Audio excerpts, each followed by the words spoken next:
I can officially declare that Bane is the toughest normal hero to build now in 7 Nights. Find out why. 7K Dreamer please. Hi guys, welcome back to my channel. As you saw in the intro, I had many Banes being built in my inventory, and yes, I feel that he is the toughest hero to build in the game right now, and it doesn't even matter if you're endgame or new player because what he does applies to all players. He is the hero whom you need the most in Hero Sanctum based on my calculations. For this Sanctum Dark Grave, it is a 5-tier Sanctum, which means you need 5 level 50 copies of him, and what's worse is that his maximum possible rank is 6-star. That means 36-star copies of him to be prepared over time. Now before you go expressing your anger or disappointment about Hero Sanctum in the comments, just hear me out. This video is actually more than just talking about Bane. This video is about helping you with planning your hero inventory and resources for Hero Sanctum, if you wish to work on it. So listen on, and if you find this video helpful, be sure to hit that subscribe and like button. I do guarantee it will be helpful. I've been trying to complete various Hero Sanctums at once ever since it was launched about 3 weeks ago, and managed to complete the Dark Grave Sanctum at tier 1 just yesterday. I know many new and returning players may feel that this is just endgame content, but to be honest, it doesn't entirely exclude you guys. And I'll explain why in this video, and how you can also build your Sanctum over time. Some things which I observe are that it is really quite a hassle to keep track of which hero has been maxed and which hasn't. So to help with hero management, this Spreadsheet was born. If you have not watched the first introductory video about Hero Sanctum, please go watch it before you proceed with doing anything. So this spreadsheet was created by me, and it has 4 parts. It neatly compiles all the Sanctums into 3 main categories. The first are the Sanctums related to adventure maps, the second would be Sanctums related to normal hero factions, and the third consists of Sanctums related to special heroes. Everything is color coded so it's easy and clear for you to see. The last part is also the best part, and that is the entire list of, I believe, every hero in the game, and it also shows you how many copies of the hero you will need and how many you already built. So let's break it down part by part. The priority level determines whether you should be keeping copies of the hero, and this priority level is also determined by the buff provided by the Sanctum, which the hero is needed for, which I will show you guys in a while. The hero type basically just tells you whether this is a normal hero or a special hero. The heroes are also listed here, and I have provided their portraits so you can easily recognize them and know who they are. Then we come to the next 6 columns, which tell you how many level 50 copies you will need. So why are some color coded in purple and some are not? The purple checkboxes show you the number of copies needed for the important Sanctums. For example, for Bane in this case, you will need 5 level 50 copies of him, as compared to Yuri, who you will only need to prioritize building 4 level 50 copies. The final level 50 copy is for a lame Sanctum, so that is why it is not colored. The next column tells you the number of max rank copies. Max rank copies refer to the highest possible rank for the hero, so for Bane his max rank is 6-star, while for Alan it is 5-star. But do take note, by transcending Bane, he does give you a very healthy amount of topaz, which is what the next column will show. Note that only 6-star heroes can give you topaz when you transcend them. Bane's worth in terms of topaz is the highest in the entire sheet due to his Sanctum's useful buff. Yuri is a close second. In the final column, I noted down the element of the hero so you can plan ahead in terms of element hoarding. So let me go back to these checkboxes. The magical thing about these boxes is that you do not need to touch them at all. As you can see, I'm clicking on them but they are not being selected. And that's because I have linked every single checkbox here with the hero's respective Sanctums. So let's use Bane as an example again. Heading over to the Sanctum sheets, you will see many checkboxes here. These will be the checkboxes for you to tick once you have completely built a hero to level 50. Once you tick a box here, it will automatically register in the hero list sheet, as you can see here, and then you can tell how many copies you have already prepared or sacrificed and how many more copies you need. I also included a level drop down list beside each duplicate you are building, so you will not ever lose track if you choose the level from here, and even if you want to take a break from the Hero Sanctum and come back 1 to 2 weeks later to continue building, you will not be lost. You may think this is just simply math and very low quantities to even need a spreadsheet, but trust me, it is not that clear cut, because you probably won't just be building one hero at a time for the Hero Sanctum. You may have Derricks, Allens, Charles all in the process of being built, and these come in large quantities. And it just became very confusing for me, especially after you transcend them, because they will then be all over your inventory, especially when sorted by level. Like in this case, I have already registered Loto for the Dragon Ruins, but I somehow built another level 50 copy of him, so I wasted all the copies used for making this unnecessary copy. Likewise for this Fruna. And you may also be asking yourself, can I afford to sacrifice some for fusions? Should I save the 6 stars for mythical power up instead? So there's actually a lot to manage in terms of resources, and I really hope this spreadsheet can help you in the long run to see your hero inventory much clearer. You will realize some heroes have a red outline, some have purple. Purple heroes only consist of Yuri and Lina, who both appear in 3 different sanctums, while red heroes appear in 2 different sanctums. But which are the real sanctums you need to zoom in on? So let's begin our evaluation. Sanctum 1 is the Mythical Woods Sanctum, and I gave this a 3-star importance even though it's great that it applies to all normal heroes, but you have to think deeper.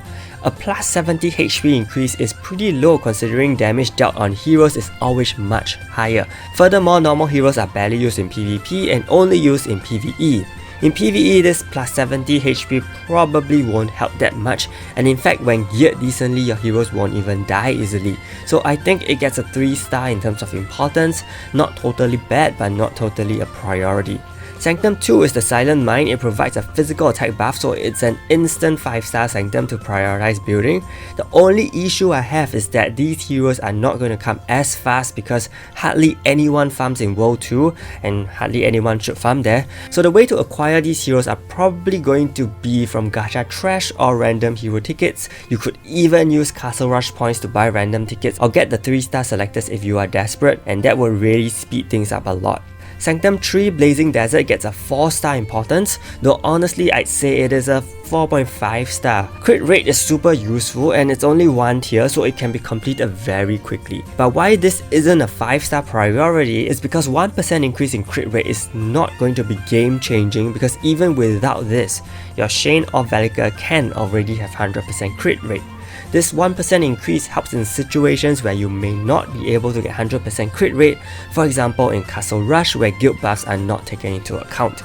Then these little increments can come in very handy. So while it is a useful buff, I think it doesn't hit the 5-star mark at the moment. Sanctum 4 however is of 5-star importance like Sanctum 2.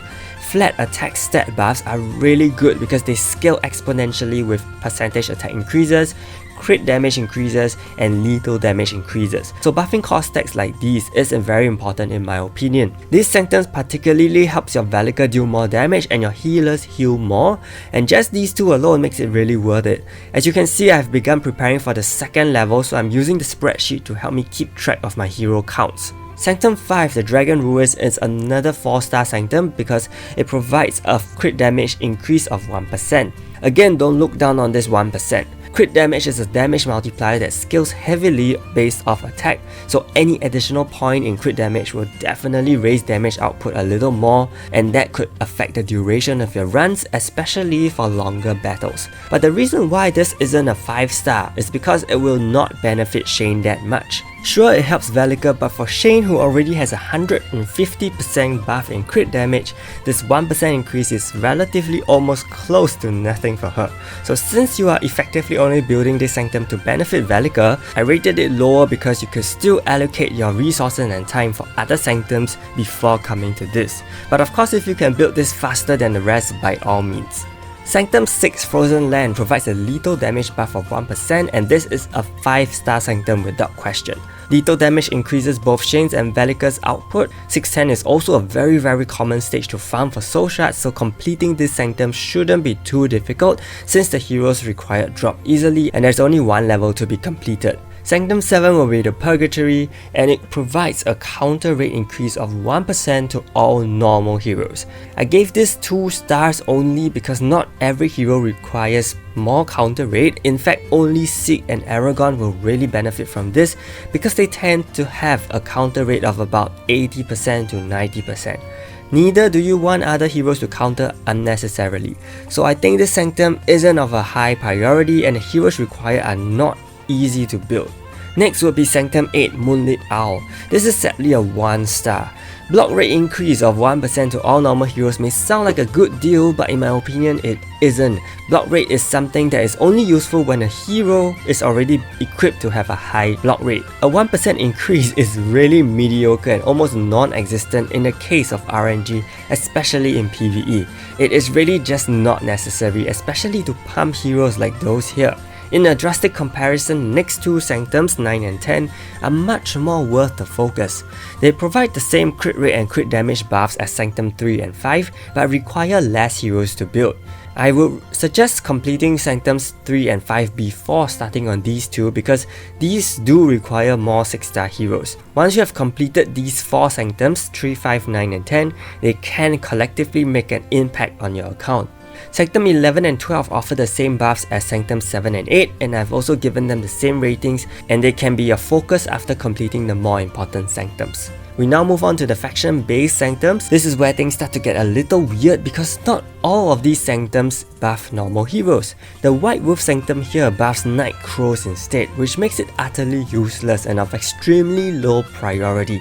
None of the Night Crows are being used now in any context, even Taka, so it doesn't make sense for you to be transcending 6-star heroes for this Sanctum when you can use them for other purposes like mythical power-up for mythical awakened heroes. Evan, Yuri, Feng Yan and Soi belong to other Sanctums as well, which are more useful, but Lina has so far appeared in 2 useless Sanctums, so even though she is a light unit and could be built very easily, you shouldn't transcend her for the Hero Sanctum for the time being. Then we have 2 more useless Sanctums. The Question Mark faction buffs the 4 lots somehow.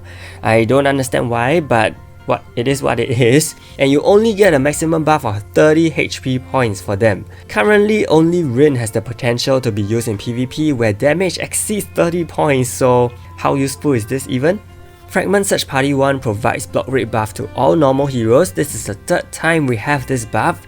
So I mean, if you want more block rate, then build all 3 together for the maximum potential. Building just one makes no sense. And this is the 3rd time Lina has appeared, and once again she's needed for another useless Sanctum, so please don't transcend her even if you have copies. Fragment Search Party 2 is another Sanctum that buffs the 4 lots, but over here I gave it a 2-star rating. The reason is because lethal rate is an important stat that helps any hero, especially in PvP. Myth Rain is a hero who will want more lethal rate if possible because she is a heavy damage dealer.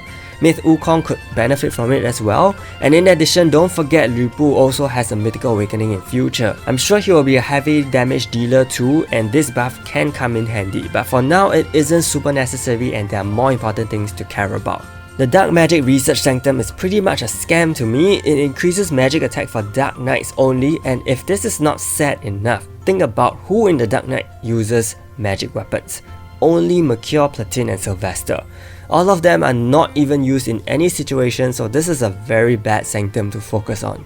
In comparison, the next 2 Evans Crew Sanctums are 5-star for the same reason as the Silent Mind and Dark Grave Sanctums. These actually stack with those earlier, so you can really get a good boost in damage output by maxing all these Sanctums first. Of course, these may take up a lot of resources, so that is why you can use the sheet to help you plan which heroes you would like to work on first. Yuri makes her 3rd appearance here too, by the way. The rest of the faction-based Sanctums are pretty lame, buffing the 7 Knights crit rate by 1%, the lethal rate and physical attack of Hidden Masters, the physical attack of Revolutionaries.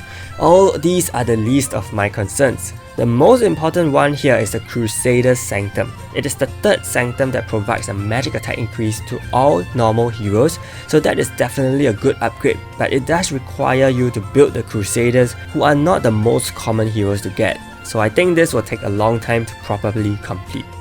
I just want to talk about the Guild Alliance Sanctum before moving to the special hero Sanctums.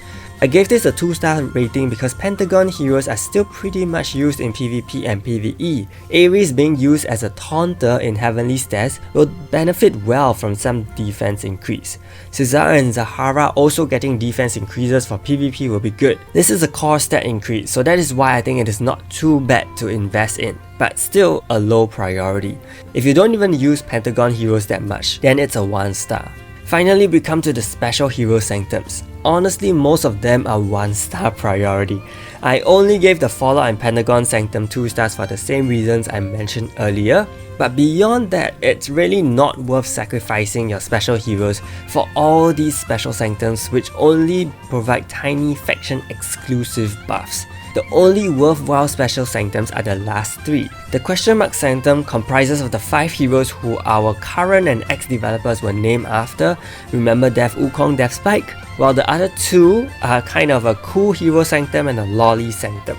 These 3 Sanctums provide buffs for all heroes, making them extremely worth building because it's kind of like a mastery in that sense. In my introductory video, I showed the completion of the level 1 tier of the Attack Weak Point Sanctum, and I'm in the process of trying to complete the 2nd level. And yes, it is a huge resource drain if you were to rush through Hero Sanctum, so you should really plan ahead and observe your resources before actually just ranking up and transcending recklessly. And that's the part I actually enjoy about this feature, that it really makes me think again when playing 7 Knights. It makes me plan my inventory, plan my farming, and created more value for me when playing the game, which was more often just a daily ruby grind. So all that said, I will summarize the usage of the sheet once more. All you need to do is simply tick the boxes of the first 3 Sanctum sheets, and the 4th sheet, which is a hero list, will be automatically filled up and show you how many more of a certain hero you actually need. One more tip, remember to lock the hero you are building for Sanctum, otherwise they could be fed away as fodder. And most importantly, to use this sheet, you will have to access the link in the description, click on File, and then click on Make a Copy. This will copy the entire document to your own Google Drive, and you can start clicking the checkboxes based on what you have from there. So I hope this was a helpful and informative video for you. Remember to think of Bane every day when you play 7 Knights. Be sure to leave a comment about what you think, like this video, and subscribe to my channel. Stay tuned for more videos. Thank you so much, and see you!